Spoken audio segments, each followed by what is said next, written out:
Halo semuanya, selamat datang di podcast Pojokan bersama aku Agung Ratih. Pada podcast Leadership Series ini, kita akan mengangkat topik The Power of Leadership on Business Strategy. Dan hari ini spesial banget, kita kedatangan sosok pemuda inspiratif yang nantinya akan membahas hal-hal seputaran kepemimpinan dan juga bisnis. Oke, tak perlu berlama-lama lagi, kita sambut aja pembicara kita hari ini, Muhammad Jihan Hidayat. Halo Kak Jihan, apa Halo. kabar? Selamat datang di Politeknik Negeri Bali. Oke, terima kasih udah diundang sebelumnya. Ini sebuah kesempatan yang berharga juga bagi kakak ya. Iya. Jadi karena udah diundang sama kalian, mungkin kakak bisa sharing ataupun ya sekedar berbicara lah. Ya, ini juga sebuah kehormatan bagi kita didatengin sama kakak.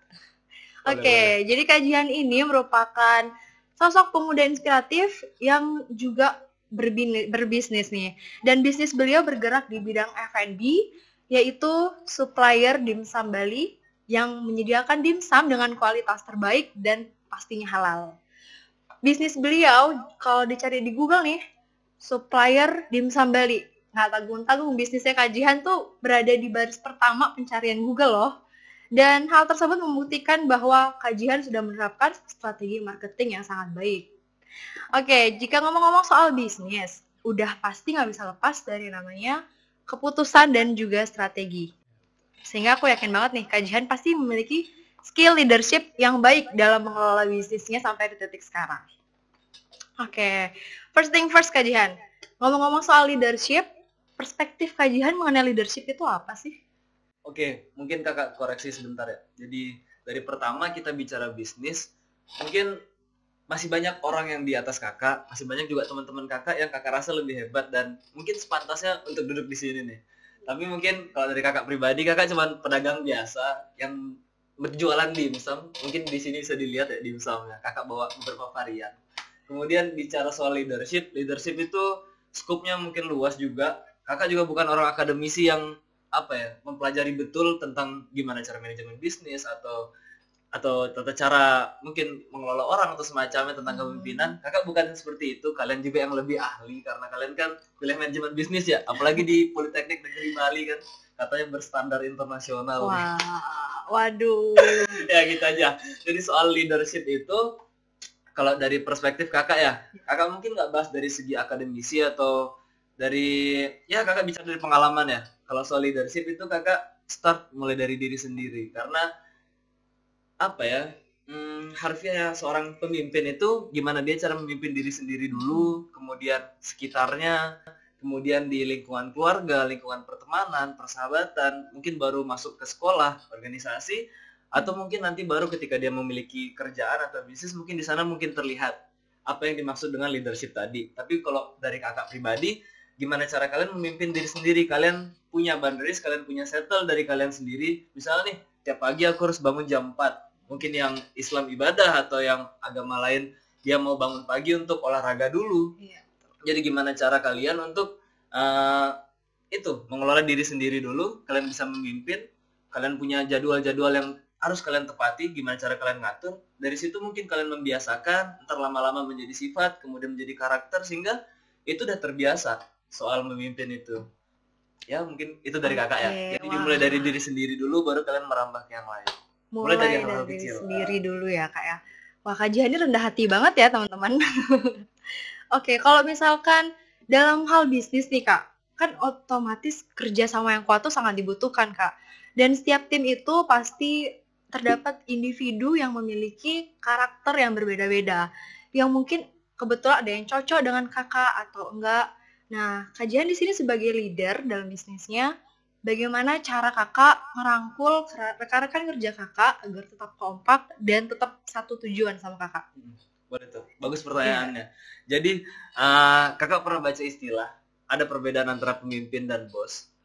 Kalau di beberapa artikel ya, di beberapa quotes gitu kan, di Instagram atau di mana, dia lebih memprefer yang pemimpin karena sosok pemimpin itu beda sama bos. Tapi kalau kakak pribadi, kakak nggak ada dua-duanya menurut kakak. Untuk di dimsum sendiri, kakak juga nggak selalu menangani langsung di dapur. Mungkin kalau untuk dealing sama customer, untuk marketing segala macam, baru full di kakak. Tapi untuk soal produksi, soal yang langsung menangani, kakak nggak full di sana karena kakak ya kebetulan saya masih anak kuliahan.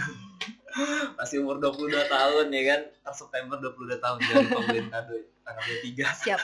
Siap.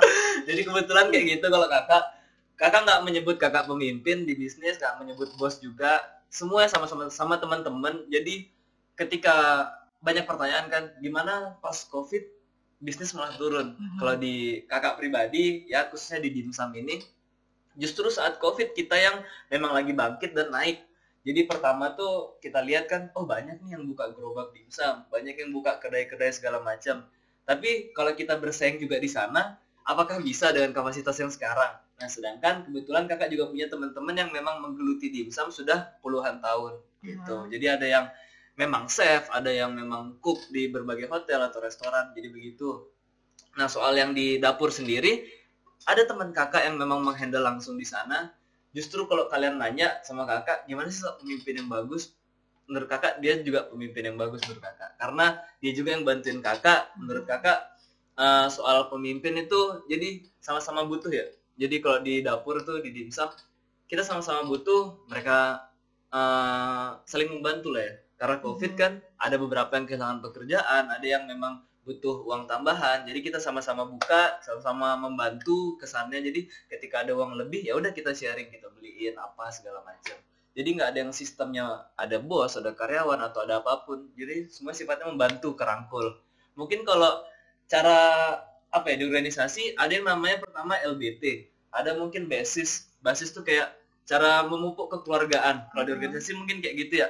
Ada basis, ada LBT, leadership basic training, atau hal lainnya yang memupuk rasa kekeluargaan antar anggota. Tapi kalau di kakak pribadi bukan dari sana, jadi kita nggak mengadakan camping atau apa. Jadi kalau di tim tuh kita lebih ya udah memiliki ini dimsum bareng-bareng, kita jualan bareng-bareng sama teman-teman. Mungkin kayak gitu sih ngerangkul ya. Jadi lebih rasa kekeluargaan. Berarti semuanya itu sama ya, nggak ada pemimpin ini pemimpin itu, semuanya itu menjadi pemimpin di bidangnya masing-masing gitu. Sama. Kakak juga kadang-kadang nganter pakai pas Shopee Food itu kakak nganter juga kadang-kadang. Oke. Karena pemimpin itu gimana ya? Kalau kalian baca, sebetulnya bukan yang biasa dilayani. Pemimpin itu justru lebih ke pelayan. Jadi gimana cara pemimpin melayani yang ada di bawahnya. Jadi bukan seseorang yang biasa dilayani, diambilin minum segala macam. Menurut kakak itu bukan pemimpin. Menurut kakak. Betul. Itu lebih ngerangkul karyawan karena kerja yang lain ya. Iya, jadi seni melayani. Lebih dekat juga. Betul sih. Mungkin gitu sih kok dari kakak soal itu.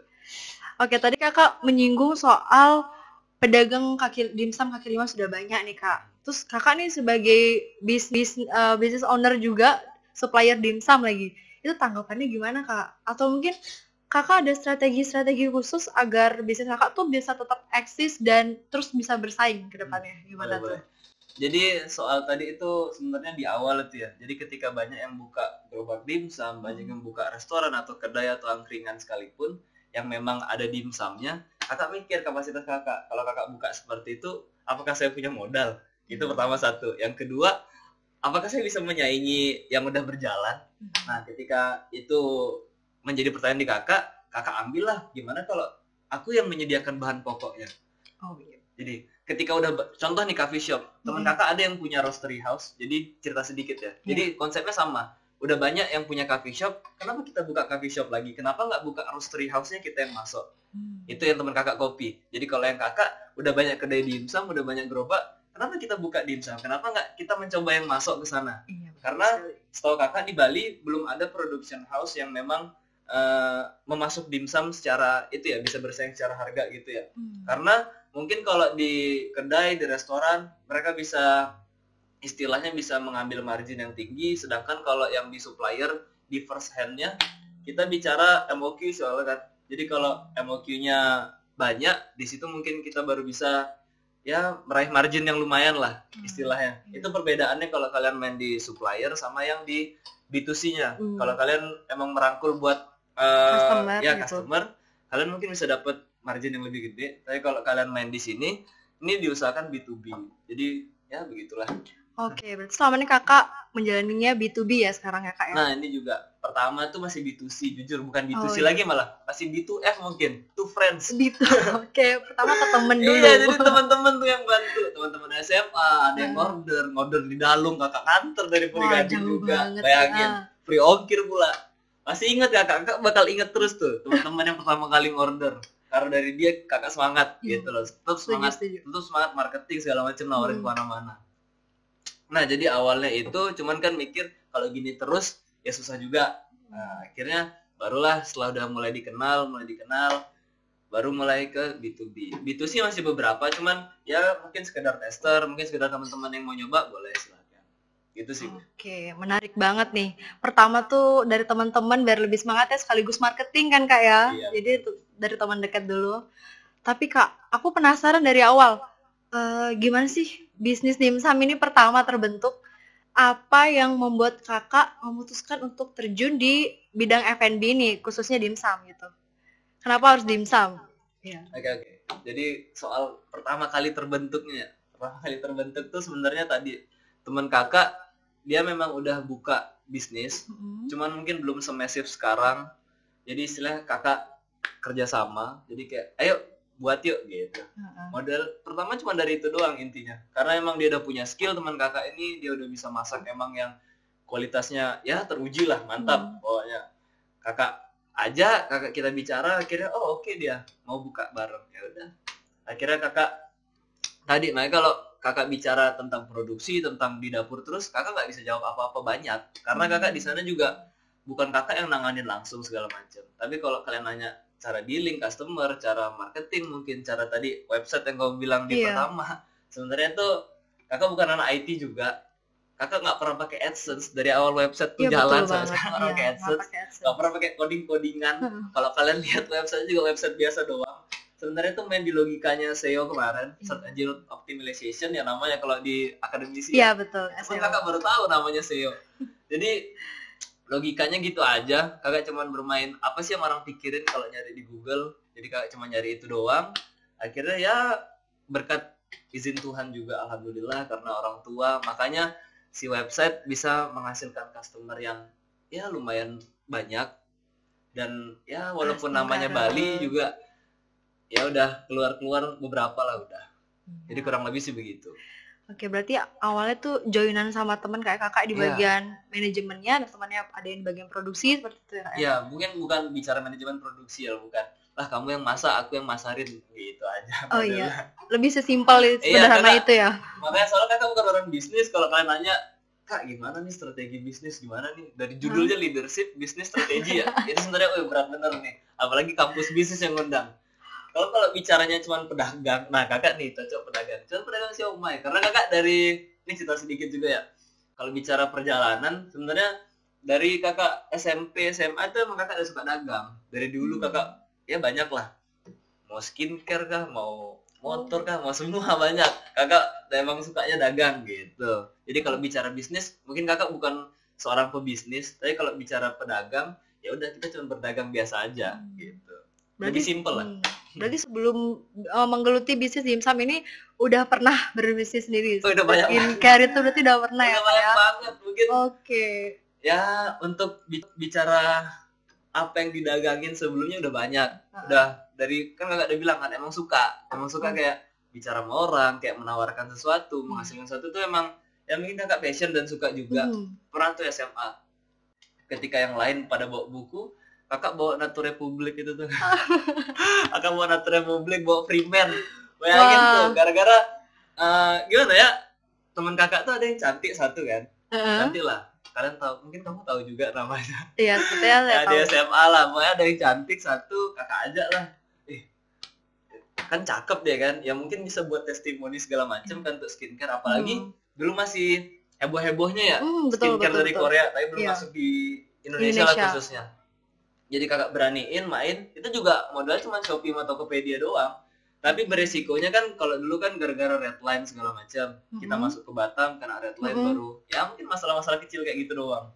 Karena itu order kuantitinya terlalu besar. Besar juga nggak besar-besar banget sebetulnya. Jadi emang itu pernah skincare juga. Dulu pernah jualan cireng juga. Oh, pernah jualan cireng, jualan motor bekas juga, iya. Banyak lah. Karena emang suka jualan. Jadi kayak apapun, mau tour package juga, travel gitu. Wah, ini benar-benar semuanya kakak coba berarti ya. Iya, jadi makanan. traveling. Emang suka Iya. emang suka dagang lah Emang intinya. passionnya berarti di bisnis. Emang Iya. nggak bisnis, berdagang. Kakak kan menerapkan manajemen. Itu termasuk bisnis. Iya boleh lah. Apapun terserah kalian. Intinya ternyata emang karena kakak suka. Jadi Iya. udah banyak sebenarnya ditanya, Kak fokusnya apa nih? Banyak pindah-pindah kan tadi. Mulai dari skincare, makanan, balik ke otomotif. Iya. Dulu pernah juga ya adalah motor. Hmm? Motornya ya motor tapi harganya lumayan. Itu ngirim juga ke Jakarta. Bermasalah juga. Sampai ke Jakarta ngirimnya. Iya, ngirim motor. Ya motor Supra tapi dia 4 silinder. Oke, kalau otomotif saya tidak begitu paham, Kak. Pokoknya kayak gitu deh. Kalau soal bisnis tuh banyak yang kakak jalanin dari dulu, emang kakak suka. Cuman Iya. untuk apa yang stabil dan kesannya sering signifikan selama beberapa tahun ya di Besam ini mungkin. Kalau dulu kan ya ada job cuman 2 bulan 3 bulan sekali, ada tawaran ya gitu-gitu doang. Oke. Tapi kalau yang memang benar-benar terus jalan shuttle sampai sekarang ya di Besam ini ya kurang lebih dari 3 tahun lah. Tapi kalau yang lain juga misalnya kayak travel kah, penjualan ini itu masih juga sampai sekarang, cuman nggak semasif di Besam. Oh, sampai sekarang juga masih? Masih. Teman-teman kakak misalnya kan Heeh. yang dinas di Bali nih kemarin ada yang penempatan di Gianyar, pada nyari motor juga ke kakak. Kayak Ji, Wow. bisa nggak cariin motor nih? Ya udah cariin motor gitu doang. Gimana kakak ngebagi waktunya, Kak, kalau kayak gitu? Sebenarnya ngebagi waktu ya. Itu kan Kakak nih semuanya hari masih Rabu jalan. boleh tahu nih, mohon doanya yang nonton. Kakak hari Rabu seminar proposal. Waduh, mohon doanya teman-teman semua semoga lancar kajiannya. Iya, seminar proposal. Soal bagi waktu, ya sebenarnya tergantung pribadi masing-masing ya. Kalau bagi waktu, kakak juga masih sempat olahraga, kakak masih sempat tidur yang cukup, masih bisa makan yang ya 3 kali sehari juga masih bisa. Iya. Jadi gimana cara kalian memanage waktu? Sebenarnya yang waktu itu bisa kita manage. Jangan sampai kita diatur waktu, usahakan kita yang mengatur waktu. Wow. Kemudian jangan sampai kita yang mencari uang, usahakan uang Yang mencari kita. Jadi tawaran datang-datang aja. Habisnya tuh soal tadi yang cara memanage diri sendiri, sebenarnya kakak tuh lebih ke manajemen pikiran sama emosional ya. Jadi mungkin ada beberapa orang yang dia udah gimana ya, stres kah, ada under pressure kah segala macam, jadi otaknya yang pusing lah atau segala macam. Mungkin saran kakak tadi tuh ya memanagenya otak sama pikiran, karena kalau itu udah jalan ya mungkin yang lain juga bagus. Tapi menurut kakak juga kalau dari gimana cara kita memanage otak dan pikiran, tetap dasarnya tuh ya setiap orang kan di sini beragama ya. Bahas agama nih.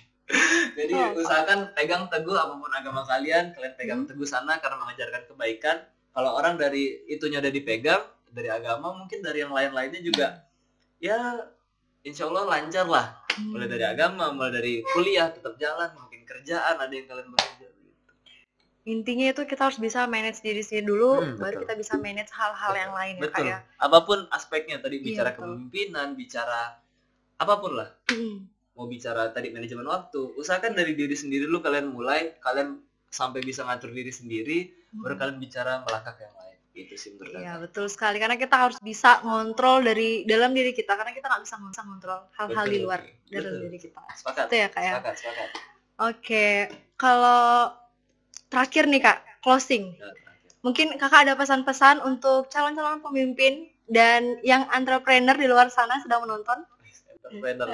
Lagi sekali dari awal kakak mohon. Kajiannya berarti banget Kakak nih. bukan pebisnis yang hebat banget, bukan. Yang bahkan hebat juga enggak. Disebut pebisnis aja kakak juga belum layak menurut kakak. Jadi kakak lebih ya sudah berdagang, bisa menghasilkan walaupun 1.000-2.000. Jadi kalau pesan dari kakak sama sih di semua setiap mungkin podcast atau seminar atau apapun istilahnya pelatihan seperti ini, pesan kakak yang pertama satu, kalian tidak perlu kuliah yang tinggi, kalian tidak perlu untuk belajar yang tinggi ataupun menghasilkan duit yang banyak kalau itu cuma untuk diri sendiri.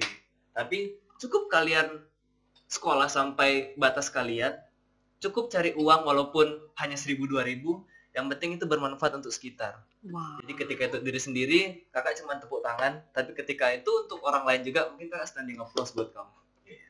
Keren Itu banget satu. nih.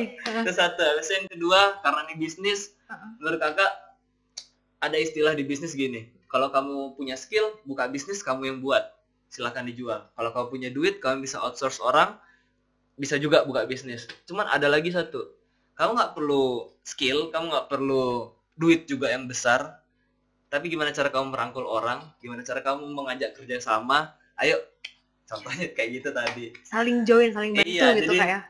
teman itu ada di mana-mana. Kalau kalian baik sama orang, ya insya Allah juga teman orang-orang juga baik sama kalian. Apapun yang mau kalian lakuin pasti lancar lah. Itu sih dari kakak. Menarik banget nih pesan-pesan dari Kak Jihan. Oke, itu dia tadi perbincangan hangat kita bersama Kak Jihan, sosok pemuda yang inspiratif. Semoga bincang-bincang kita hari ini dapat bermanfaat untuk anak-anak muda di luar sana. Dan juga untuk teman-teman AN tentunya. Oke, itu dia tadi karena keterbatasan waktu. Thank you so much Kak Jihan udah mau diundang duduk di sini sharing bersama teman-teman sekalian. Suatu kehormatan loh bagi kita Kak. Rumah deket juga di depan Poltek. Oke, kebetulan deket juga ya Kak. Oke, terima kasih banyak ya Kak. Semoga sukses terus Sama-sama. bisnisnya. Dan teman-teman mungkin yang mau tanya lebih lanjut soal Kak Jihan bisa follow Instagramnya Kak Jihan di mana Kak? Ada Instagram kakak nggak inilah yang malu ke Instagram. Nggak Mungkin mau bisa dicantumin nih. ini aja tanya ntar panitianya, mungkin bisa di WA bisnis atau apa terserah. Oke deh, bisnis ya berarti. Instagram boleh lah, Instagram supplier dimsum Bali nih, dimsum. Oke, nanti kita cantumin ya, supplier dimsum Boleh, Bali. Kalau Instagram pribadi enggak lah, jangan. Oke deh. Kajian nggak mau diekspos berarti. Iya. Ya, terima kasih banyak ya Kak. Sama-sama. Oke, terakhir dari aku, host untuk podcast hari ini, aku mau ngucapin terima kasih banyak untuk seluruh tim kelas 6D MBI yang udah bahu-membahu menyukseskan podcast kali ini, dan tak lupa juga untuk Politeknik Negeri Bali untuk semua sarana yang telah disediakan. Oke, dan untuk menutup podcast hari ini, aku udah nyiapin sebuah quotes dari Michael Porter, salah satu pengajar di bidang manajemen strategi di salah satu universitas ternama dunia yaitu Harvard University berkata, strategi ialah bagaimana cara kita memilih hal yang tidak boleh dilakukan. Pilihan sulit harus dibuat dan seorang pemimpinlah yang harus menghadapi hal tersebut. Maka dari itu, sosok seorang pemimpin sangatlah penting dalam mengambil keputusan untuk bagaimana strategi yang akan digunakan dalam perusahaannya. Saya Agung Ratih, terima kasih sudah menonton. Jangan lupa like dan komen. Sampai jumpa.